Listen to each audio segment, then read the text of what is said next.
the hidden curriculum can be hard to break. When I was teaching English in San Francisco, I had two Korean students named Jeannie and Jackie, their American nicknames. Each of these students was struggling with their speaking, and each wanted to attend an American university. In order to be accepted into university, the students had to pass the new TOEFL test, which included listening and speaking sections. Jeannie and Jackie had spent years studying English grammar in Korea. As a result, their speech was slow, unnatural, and hesitant. They felt nervous when speaking, constantly worried about making a mistake.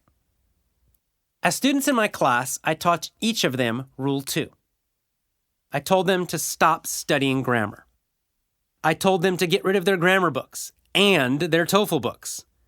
I told them to do their best to stop even thinking about grammar. At first, both students were skeptical because this advice went against everything they had ever learned in school.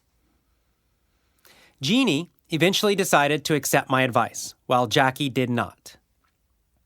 Over the next several months, Jeannie completely avoided grammar study.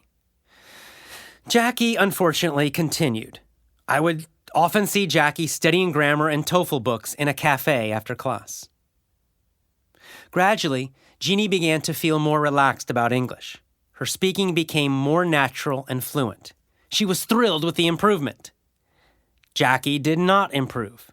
She came to me and again asked for advice. She had once again failed to achieve the required TOEFL score. Again, I gave Jackie the same advice: stop studying grammar. Yet, despite her continued failure, she just couldn't believe me. The beliefs of the hidden curriculum were so strong in her that she simply couldn't accept another way. She continued to focus on grammar books and TOEFL books.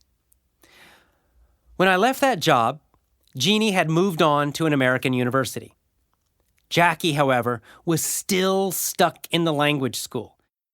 She was still studying grammar and still failing to achieve success. Jeannie and Jackie's story is powerful because it shows us how strong the hidden curriculum can be. Despite years of frustration and failure, some people just can't seem to break free from grammar study. They will continue using the same failed methods for years, never learning to speak English powerfully.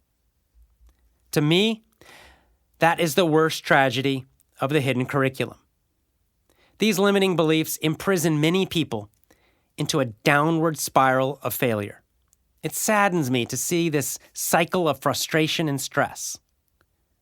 For some, it may be difficult to accept Rule 2, but this rule is essential for your speaking success. As Jeannie and countless effortless English members have proven, spoken grammar can be mastered without studying grammar rules. What I want you to remember is very simple. Do not study grammar rules.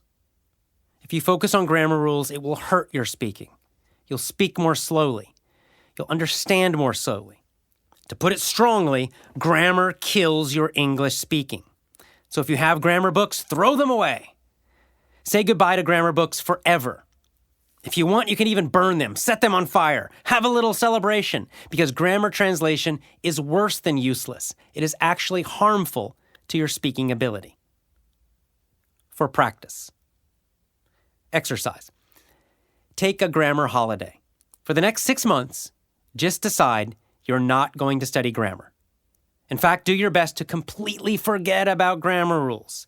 Unlearn this information by avoiding grammar books.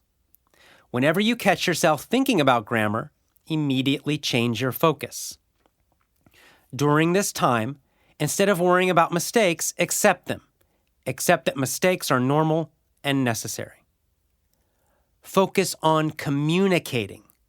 The truth is that native speakers will still understand you even if you make a grammar mistake. While schools hate mistakes, normal people really don't care.